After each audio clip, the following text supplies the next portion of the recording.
I received electroconvulsive therapy treatments beginning in May of 1971 at Hillcrest Hospital in Birmingham, Alabama. I was hospitalized because I suffered, I guess, a breakdown, an emotional, mental breakdown. It was caused by a lot of things. There was a lot of dysfunctional things going on at home, and I had lost a very close friend in a car accident. My mother took me to a psychologist, and she referred me to a doctor at Hillcrest Hospital who admitted me to the hospital. During my time in the hospital, which was roughly 32 days, I received 11 electroconvulsive therapy treatments while hospitalized, and the rest I received as an outpatient. I was given 24 treatments total. They actually had me scheduled for about 6 more, but I told them to go to hell. I wouldn't take any more, at one point. But it was easily the most frightening, terrifying thing that's ever happened to me in my life. I still sometimes have nightmares about it, or a little flashback. Little things remind me of it. I can remember the dread, knowing that I was to be given a treatment in a few days or even a couple of weeks. They eventually spaced them out to where I was getting about one every 3 or 4 weeks. In 1971, when I was given electric shock, first of all, the doctors lied to my mother and father in order to get a permit to shock me. The doctors told my parents that I had undifferentiated schizophrenia, and that if they didn't give a permit, I would likely spend years in a state mental institution. So they signed, and it was a total lie. I managed to get my hands on all of the hospital records 19 years after I was hospitalized, and sadly I don't have them anymore. I wish I'd kept them, but I listened to the advice of someone who felt it was counterproductive having them around, and suggested that I shred them, and so that's what I did. But I had all of the records, including the doctor and the social workers and nurses' handwritten notes that they wrote while visiting with my mother and my mother. I wasn't allowed any visitors except my brother and sister. No friends could come and visit. There were no phone. You couldn't make a phone call. My mother or father or both could see me on Tuesday and Sunday for 1 hour, and that was it. I was allowed to receive mail, and my mother and father paid a little bit extra so that I had a TV in my room, but there was only 3 channels, so not much to watch. The records clearly, the very first thing that the doctor dictated when he admitted me to the hospital was, at the end of the letter it said, rule out undifferentiated schizophrenia. So they ruled me out. They ruled that out. I didn't have schizophrenia the day I was admitted, yet that's what they told my mother I had in order to get a permit to shock me. The records further indicate that one of the doctors in particularly, he was really a cruel, sadistic man who wasn't a board certified psychiatrist. He was self-designated. I found out much later, and had practiced in a dozen states. He used the treatments for punishment and as a means of control. At that time, every single patient, without exception, whether they were admitted for alcoholism, didn't matter. If you were admitted to that hospital at that time, every single patient received electric shock. And a pretty good portion of them, maybe a third of the patients, also received insulin shock, which was still being given at that time. They stopped using it years ago, but in 1971 they were still using insulin shock. And there were two kids in the room. There were two guys in the room with me, and one of them was receiving insulin shock and electric shock on alternate days. His name was Cliff, and he was my age. There was another boy in the room. His name was Tom. And when I arrived there, Tom was there and had been there a while and was being shocked. And when I left, 32 days later, a month later, Tom was still there and he was still being shocked. Tom was 10 and I was 15 years old.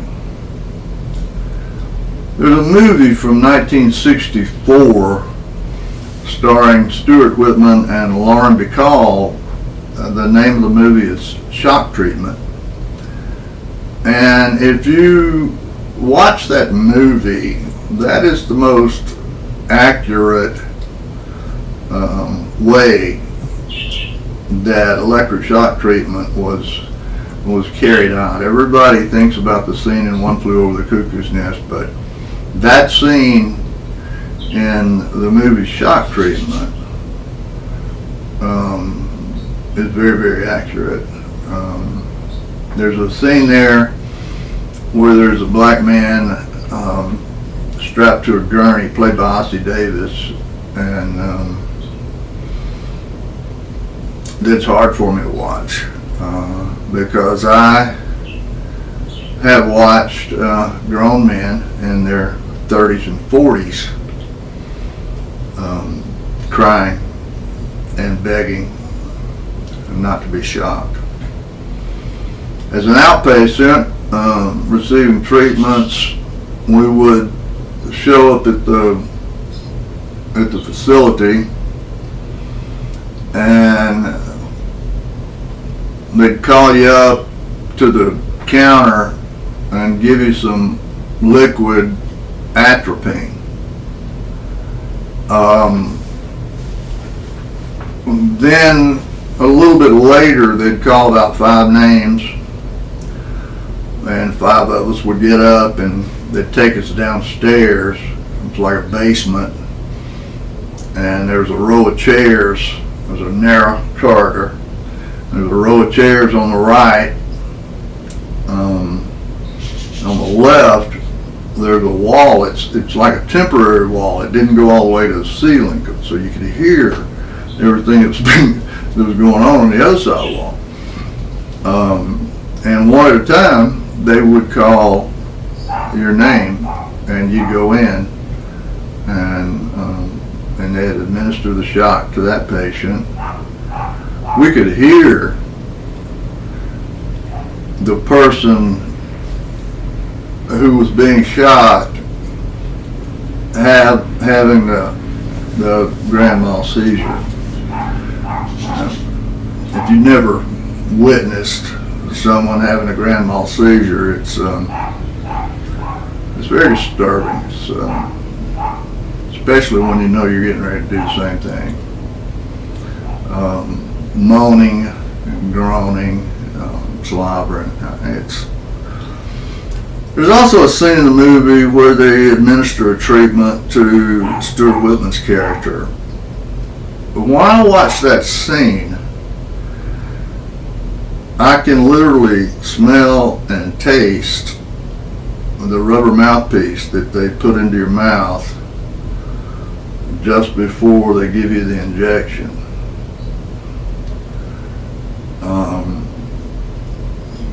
The procedure basically went like this. They called you in, they put you up on a gurney, I guess you'd say, and they would put a pillow in the middle of my back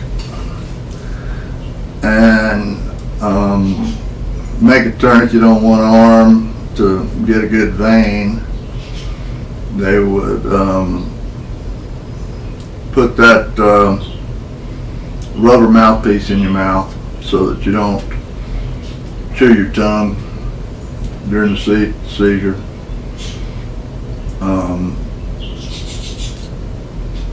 General anesthesia was not used at that time. I was never put to sleep by an anesthesiologist or a nurse anesthetist.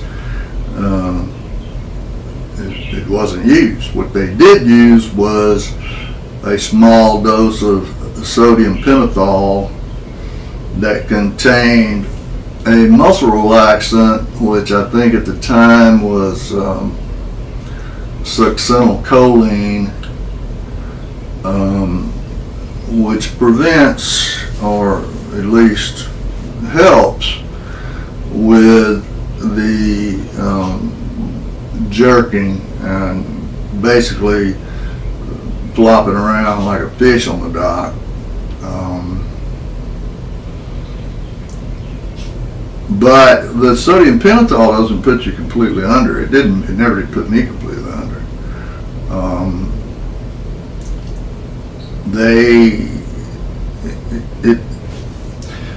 Sometimes it put me in somewhat of a hypnotic state. I was shocked while I was still awake. Most of the time, I could hear and understand, and I knew everything that was going on. I knew when they put the headband around my head and with the electrodes on each temple and little cables, kind of like jumper cables from the ECT machine.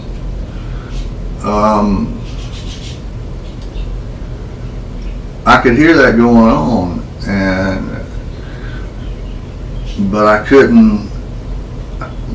The drug prevented me from being able to say anything or to indicate, hey, I'm still awake.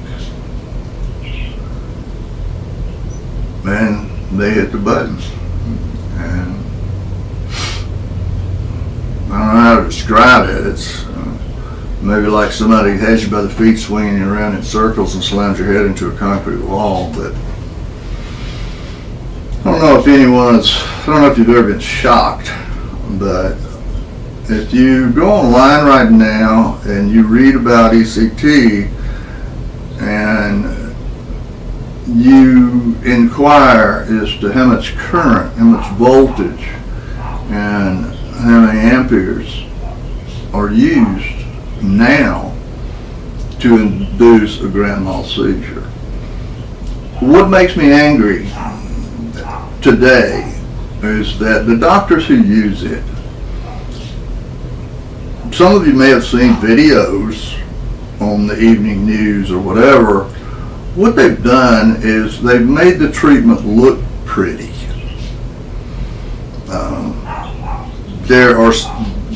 They give the patient a dose of several types of muscle relaxing drugs.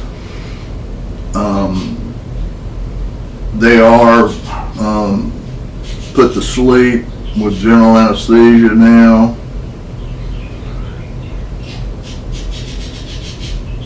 But the muscle relaxers that they use today doesn't cause the violent jerking and body movements that they once did. So if you see a video of it now, you will see someone's toes curl or something like that,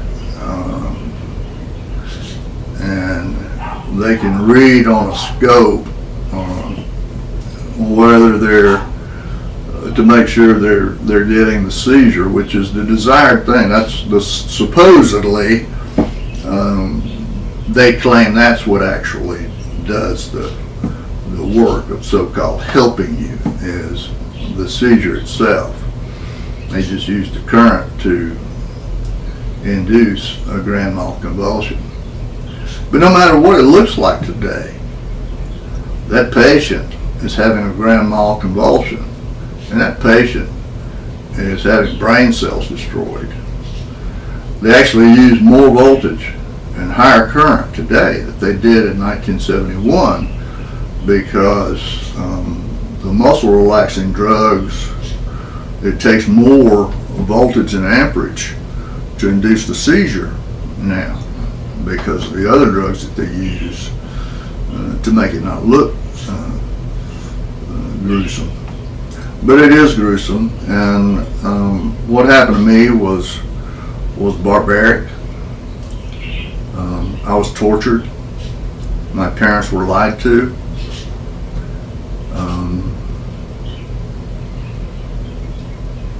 I have permanent memory loss as a result of ECT. What it did to me is it wiped out 2 years, roughly 2 years of my life. It doesn't exist. The closing months of 71, all of 1972,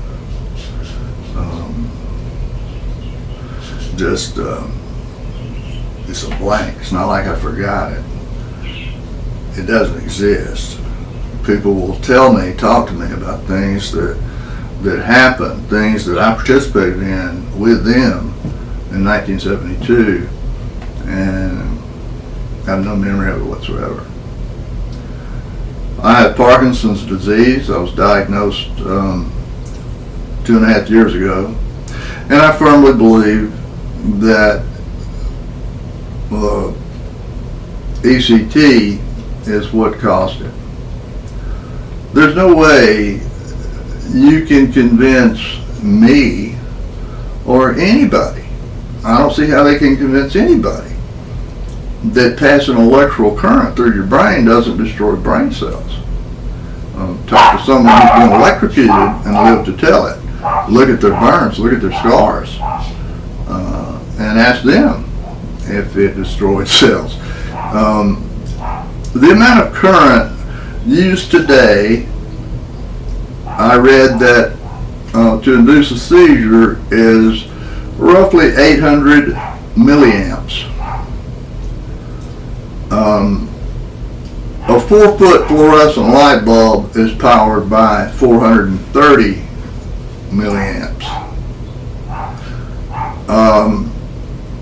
At 120 volt household current, your ground fault interrupter that's on your bathroom and outdoor receptacles and so forth will trip at 5 milliamps. If you drop your hair dryer in a bathtub, it'll trip that ground fault. You will still receive a shock that you can absolutely feel before the cerebrator trips. That's 5 milliamps. If someone were to grab hold of 100 or 200 milliamps at 120 volts, they wouldn't be able to let go.